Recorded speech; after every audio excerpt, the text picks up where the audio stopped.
You're watching Global National.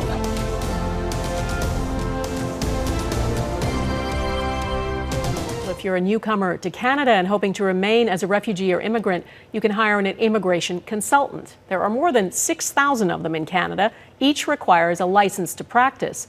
But as Jeff Semple reports, one consultant allegedly scammed some newcomers out of their savings.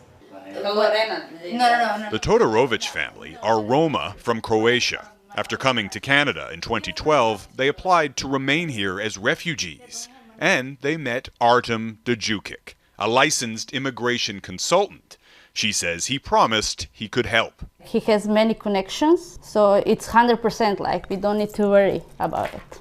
She says they paid him $6,000 cash to represent them. But when they finally received an immigration hearing, she claims they discovered no work had been done. I was very angry, and basically he's stealing money. He's a thief. He's taking from the desperate people.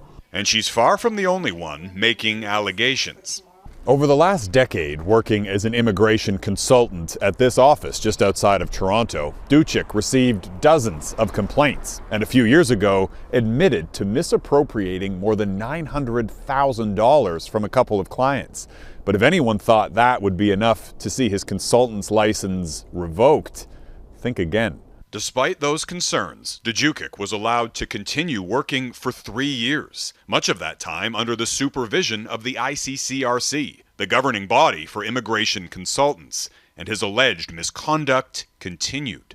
So I would have some serious questions around what exactly was the nature of that supervision. This immigration lawyer says Djukic is far from an isolated case and proves the profession's regulatory body should not be allowed to police itself. The number of complaints, the number of victims are just snowballing.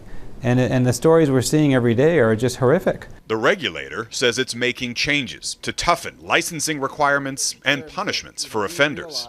The council was set up to fail from day one by not having that appropriate statutory authority. But the regulator has made similar promises before, and any changes will come too late for this Hungarian family. What is the airport food? They say they paid Djukic nearly $100,000, but claim he failed to tell them about their hearings and even withdrew their refugee claim.